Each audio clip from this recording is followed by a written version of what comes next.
3 ঘন্টার ঝুম বৃষ্টিতে পানিতে ভাসল ঢাকা। একটানা এই ভারী বর্ষণে তলিয়ে যায় রাজধানীর বেশিরভাগ এলাকা। সড়কে যানবাহন বিকল হয়ে ব্যাহত হয় চলাচল। নিচু এলাকায় বাড়িঘরে ঢুকে পড়ে নোংরা পানি। এতে ছুটির দিনে নাকাল হন রাজধানীবাসী। দিনের আলো ফোটার আগেই ঝুম বৃষ্টি রাজধানীতে। এতে জলাবদ্ধ প্রায় নগরীর বেশিরভাগ এলাকা। মিরপুরে টানা বর্ষণে পানির নিচে সড়ক। ছুটির দিন হলেও প্রয়োজনে বাইরে বেরিয়ে বিপাকে পড়েন অনেকে। একই অবস্থা ধানমন্ডির ২৭ নম্বরের। ভারী বৃষ্টিতে সড়কে প্রায় কোমর পানি। এতে বিকল হয় যানবাহন, ব্যাহত হয় চলাচল। ফকিরাপুল, নয়াপল্টন, নিউ মার্কেট, কারওয়ান বাজার সহ রাজধানীর বেশিরভাগ এলাকা হয়ে পড়ে জলাবদ্ধ। এছাড়া নিচু এলাকায় বাড়িঘরেও ঢোকে পানি। পয়ঃবর্জ্য সহ নোংরা এই পানিতে পরিস্থিতি হয়ে পড়ে ভয়াবহ।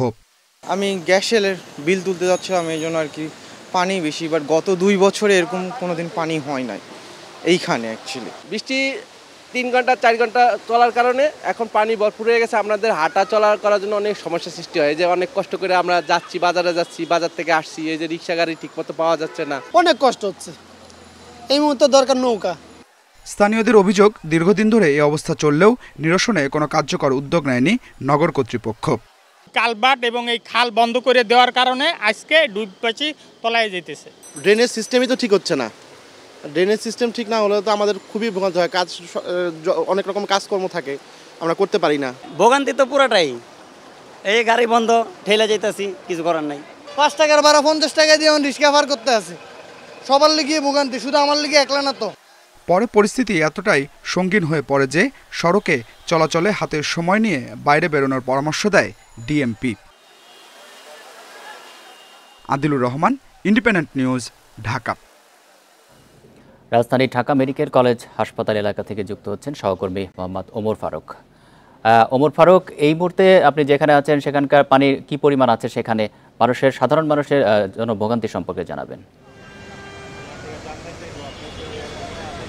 দেখুন, আমি এই মুহূর্তে যে জায়গাটিতে দাঁড়িয়ে আছি সেটি হচ্ছে ঢাকা মেডিকেল কলেজ হাসপাতালের একটু সামনে, শহীদ মিনারের একটু কাছাকাছি জায়গায়। ভোগান্তি কাকে বলে এবং কত প্রকারও কি কি, এই জায়গাটিতে না আসলে আসলে বোঝার কোনো উপায় নেই। তার কারণটি হচ্ছে যে সকালে এই বৃষ্টি হলেও এখন কিন্তু প্রায় 15 থেকে 16 ঘন্টা হয়ে গেছে, কোনোভাবেই পানি নিষ্কাশন করা সম্ভব হচ্ছে না। আপনাদের যদি একটু দেখানোর চেষ্টা করি, এখানে কিন্তু আমার এই আধা ঘন্টা ধরে আমি এখানে দাঁড়িয়ে আছি। এই আধা ঘন্টায় কমপক্ষে 10 থেকে 20টি সিএনজি আসলে বিকল হয়ে গেছে। এখনো কিন্তু 2 থেকে 3টি সিএনজি আসলে এখানে বিকল হয়ে আছে।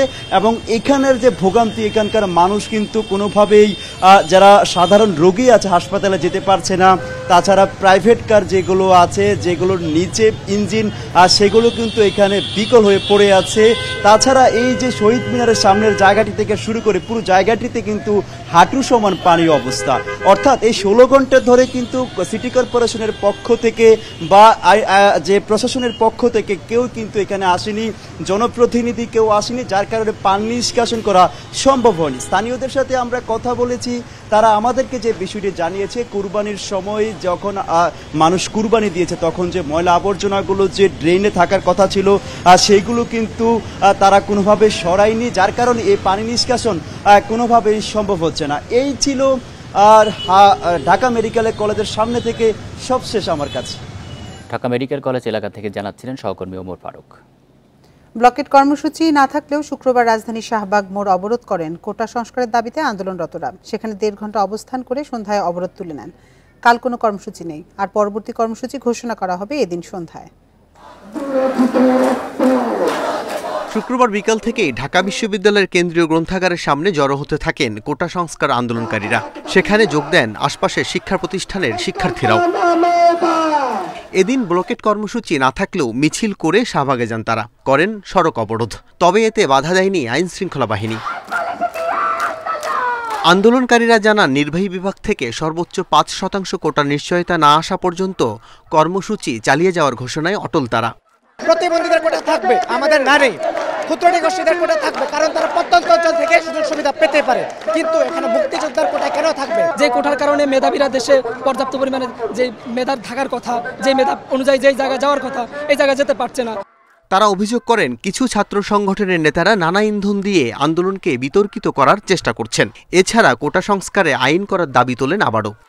আমাদের এক দফা দাবি মেনে নেন, আর যদি অন্যথায় আমাদের ছাত্র ভাইদের উপর হামলা করা হয়, আমাদেরকে হামলা মামলা হুলিয়ে দিয়ে ভয় দেখানো হয়, তো আমরা আজকে শাহবাগ মঞ্চ থেকে বলতে চাই, আমরা আমাদের দাবি আদায় না হওয়া পর্যন্ত পিছপা হব না। শনিবার সারা দেশের শিক্ষার্থীদের সঙ্গে কথা বলে পরবর্তী কর্মসূচি দেবেন আন্দোলনকারীরা। সকল বিশ্ববিদ্যালয় ও জেলায় জেলায় অনলাইন অফলাইন প্রতিনিধি বৈঠক হবে এবং বিকাল 6টায় আমরা আমাদের পরবর্তী কঠোর কর্মসূচি নিয়ে একটি প্রেস ব্রিফিং করব। শুক্রবার বিকাল 5টা থেকে সন্ধ্যা 6:30 পর্যন্ত শাহবাগ মোড়ে অবস্থান করেন কোটা সংস্কার আন্দোলনকারীরা। আল আমিন হক অহন, ইন্ডিপেন্ডেন্ট নিউজ, ঢাকা। 2 সপ্তাহ পেরিয়ে গেলেও নতুন কর্মস্থল অভ্যন্তরীণ সম্পদ বিভাগ আইআরডিতে যোগ দেননি আলোচিত রাজস্ব কর্মকর্তা মতিউর রহমান। শোকজ করা হচ্ছে না তাকে। তবে জনপ্রশাসন মন্ত্রী জানিয়েছেন, যোগদানের আদেশ অমান্য করায় মতিউরের বিরুদ্ধে ব্যবস্থা নেওয়া হবে। সাবেক কর্মকর্তাদের মতে অনুমতি ছাড়া 60 দিনের বেশি কর্মস্থলে অনুপস্থিত থাকলে পলায়নের অভিযোগে মতিউরকে চাকরিচ্যুত করা যাবে। দেশ জুড়ে ব্যাপক সমালোচনা শুরু হলে রাজস্ব কর্মকর্তা মতিউর রহমানকে এই দপ্তরে অর্থাৎ অর্থ মন্ত্রণালয়ের অভ্যন্তরীণ সম্পদ বিভাগে সংযুক্ত করা হয়। এখানে তাকে বদলি করা হয় গত 23 জুন, কিন্তু আজ পর্যন্ত তিনি এখানে আসেননি। আইআরডি কর্মকর্তারা জানান, মতিউর বাহক মারফত যোগদানপত্র পাঠিয়েছেন, কিন্তু সেটি বিধিসম্মত না হওয়ায় গ্রহণ করা হয়নি। কর্মকর্তারা জানান, মতিউরের সঙ্গে যোগাযোগের চেষ্টা করেও সাড়া মেলেনি, তাই কারণ দর্শানোর নোটিশ দেওয়ার উদ্যোগ নেওয়া হয়। গত সপ্তাহে নোটিশ প্রস্তুত করে আইআরডি, কিন্তু পাঠানো হয়নি। কেন পাঠানো হয়নি তার সদুত্তর দিতে পারেননি কর্মকর্তারা। তারা জানান, শুধু দুর্নীতি দমন কমিশন দুদকের নোটিশ মতিউরের বিভিন্ন ঠিকানায় পাঠানো হয়েছে। বিষয়টি আমি দেখব যে কেন যোগ দেন নাই এবং কি বিষয়, এর পিছনের কারণ কি, কোনো যৌক্তিক কারণ আছে কিনা। অনেক সময় যৌক্তিক কারণ থাকতে পারে, তো সেটিও আমাদের দেখতে হবে। তো সেটি আমি দেখে ব্যবস্থা করব। একই শহরের মধ্যে কোনো সরকারি কর্মকর্তাকে বদলি করা হলে 24 ঘন্টার মধ্যেই নতুন কর্মস্থলে যোগ দিতে হয়। মতিউর তা না করে সরকারি আদেশ অমান্য করেছেন। এজন্য কারণ দর্শানোর নোটিশ দিয়ে তার বিরুদ্ধে বিভাগীয় মামলা শুরু করা যায়। আবার এক নাগারে 60 দিনের বেশি অনুপস্থিত থাকলে পালানোর অভিযোগে সরকারি কর্মকর্তাকে চাকরিচ্যুতও করা যায়। তিনি আমাদের যে সরকারি বিধিমালা ভঙ্গ করেছেন এবং মিসকন্ডাক্ট করেছেন, তো এই জন্য তার বিরুদ্ধে প্রসিডিংস চালু করতে পারে, ডিপার্টমেন্টাল মামলা হতে পারে, তার ডিজার্শনও হতে পারে, কেন তিনি এতদিন ধরে কোথায় আছেন কেউ জানে না। আর বাহক মারফত কোনো যোগদানপত্র দেওয়ার কোনো বিধান আমাদের নেই। যোগদানপত্র নিজে উপস্থিত থেকে যোগদান করতে হয় কর্তৃপক্ষের কাছে। এনবিআর কর্মকর্তারা জানান, মতিউরের চাকরির মেয়াদ শেষ পর্যায়ে, ডিসেম্বরে তার স্বাভাবিক অবসরে যাওয়ার কথা।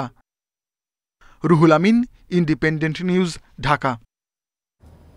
রাজধানী বাজারে এখন সবজি কিনতে গেলে ভোক্তাদের খরচ করতে হবে 80 থেকে 120 টাকা পর্যন্ত। বর্ষা মৌসুমের অজুহাতে গত 2-3 দিনে প্রতিটি সবজির দাম কেজিতে বেড়েছে 15 থেকে 30 টাকা পর্যন্ত।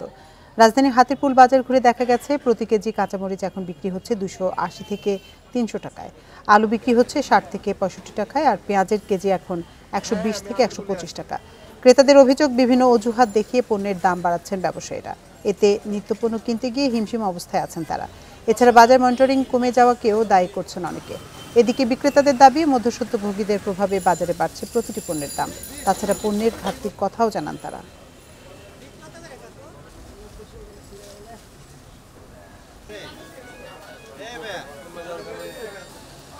এই ছিল বিরতিহীন রাত 9টায় বাংলাদেশ। ইন্ডিপেন্ডেন্ট টেলিভিশনের সব খবরে বিস্তারিত জানতে চোখ রাখুন ফেসবুক, ইউটিউব এবং এক্সে। এতক্ষণ সাথে থাকার জন্য ধন্যবাদ সবাইকে।